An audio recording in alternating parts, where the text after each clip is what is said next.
I just want to give a quick thanks to the Tier 5 channel members and patrons. Bob the Dragon, Datamagnet, Sergeant Puma, Cat Crab Lobster, and Duck Machine. Thank you very much for the support. It is much appreciated.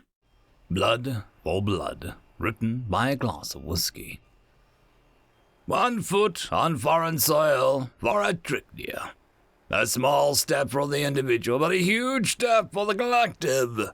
Live feed sent out all the colonies. Victories over primitives made for good cohesion strengtheners. With the might of the collective, we've shattered their fleets, crushed their defenses, and walked the earth.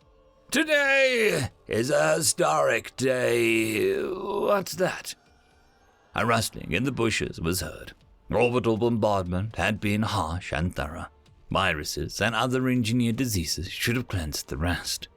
Could some small animal have survived? Guns were leveled at the bush, prepared and thorough. No mistakes today.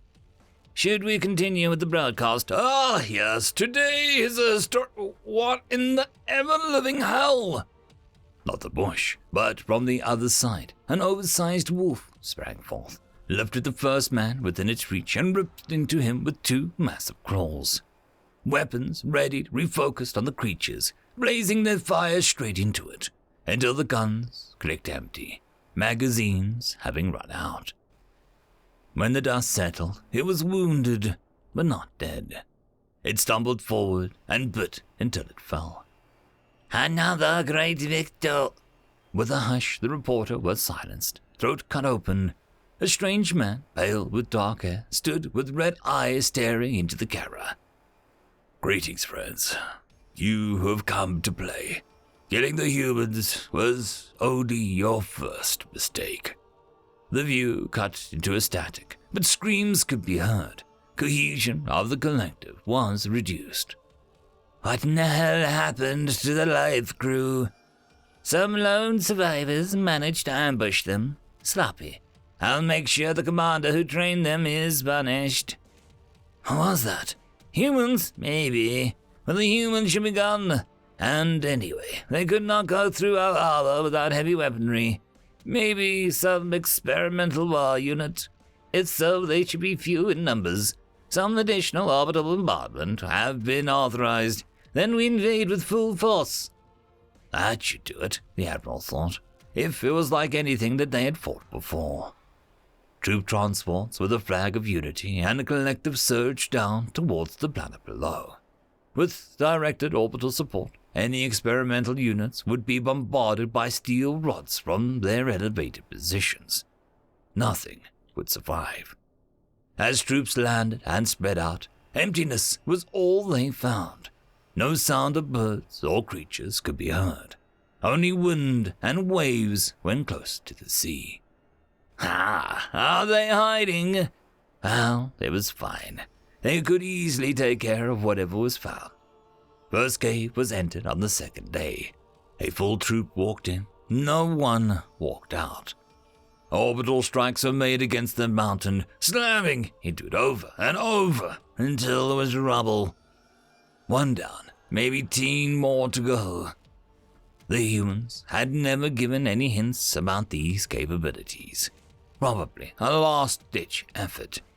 Not many could remain now. The pattern continued. Each time a drop troop went into the darkness, they never returned. Each time wherever they had walked into was reduced to rubble. How many of these damn abominations have we destroyed? 126 alive as count, sir. Their ammunition was almost infinite, but they needed to restock in the asteroid belt if any more strikes were required. Recall all active searching bodies. We'll restock orbital ammunition. Can we leave some ships and troops behind to continue? Too dangerous. We take no chances here. They might have hidden something else from us. No, we move as one, minimize our exposure. A species that could create a bunch of super soldiers stronger than anything that he'd ever seen before, from thin air. They were not to be underestimated. After all, something else might be hidden in the thin air of theirs. How is it going? All scouting parties are accounted for and heading back to the transports. Tell them to get a move on. Don't want to get the enemy more respite than necessary. Something gnawed at the back of his mind. How had the Pale One gotten so close to the reporter? Moved through the entire troop without getting seen. More orbital bombardments were definitely needed. Troops they had. Even at current pace, they could keep this up for months. If it came to that, he would just request more reinforcements. Well, there should be plenty of time. One left. The rest has left the planet and are headed for our ships. Punish the commander of the stragglers. If they are not off-planet soon, we'll leave them behind. Roger, sir. His mind was full of calculations. Maybe half a day to refill. Some ships would need to be left in the asteroid belt. Once they had been thoroughly checked, then there could be a continuous stream of ammunition, so they didn't need to do this whole song and dance again.